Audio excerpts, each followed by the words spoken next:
Under the shadow of a full moon on a stormy midnight, Vincent rode his motorcycle along the winding road that cut through the dense forest. The rain poured like a relentless torrent, and the thunder echoed menacingly in the distance.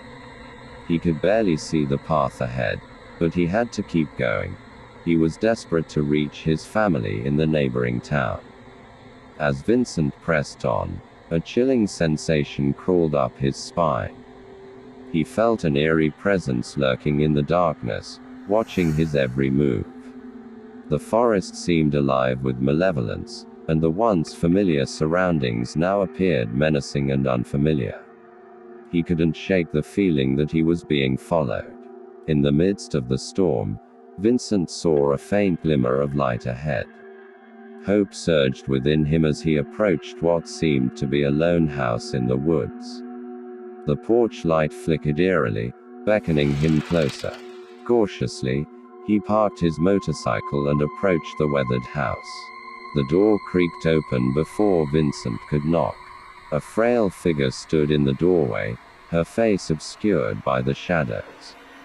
"Come in, weary traveler," she said in a voice that seemed to reverberate through his soul.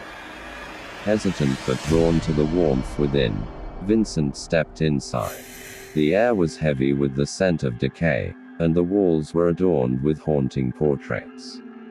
The woman introduced herself as Eliza, claiming to be a caretaker of the old house. She offered him shelter from the storm, but there was something unsettling about her, as if she knew more than she let on. As Vincent sat by the flickering fireplace, Eliza regaled him with tales of the forest's dark history. Legends of lost souls and vengeful spirits filled the room, and he found himself both captivated and terrified. It was then that he noticed strange, ghostly apparitions drifting in and out of the shadows. Feeling an inexplicable pull towards the mysteries that surrounded him, Vincent decided to investigate further. Eliza warned him against delving deeper into the forest at night, but his curiosity got the better of him. He yearned to uncover the truth behind the enigmatic figures that plagued his thoughts. Venturing into the woods, Vincent stumbled upon an ancient graveyard hidden among the trees. The tombstones bore names of the long deceased, and the cold wind whispered mournful secrets into his ears. As he walked among the graves, the specters he had seen earlier materialized, their hollow eyes fixed on him. Each apparition shared a tragic tale of their untimely demise, their souls trapped between the realms of the living and the dead. Vincent realized that they sought solace and release from their eternal torment. Moved by their plight, he vowed to help them find peace.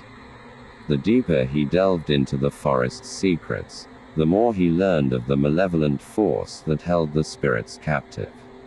An ancient curse had bound the souls to the graveyard, and Eliza was its unwitting accomplice. She had long been the keeper of the curse, offering the lost souls a deceptive sanctuary. Determined to break the curse and free the trapped spirits, Vincent confronted Eliza. At first, she resisted his pleas, but as he revealed the tragic tales he had uncovered, a flicker of remorse crossed her face. In the end, her guilt overwhelmed her, and she confessed to her involvement in the dark ritual that had initiated the curse centuries ago. With Eliza's help, Vincent unraveled the intricacies of the ritual. The only way to break the curse was to find the hidden relics that had bound the spirits to the graveyard. As the clock ticked closer to dawn, they raced against time to locate and destroy the cursed objects. The journey led them through treacherous obstacles, facing vengeful spirits and the malevolent forces that guarded the relics. It was a harrowing ordeal, but Vincent's determination prevailed.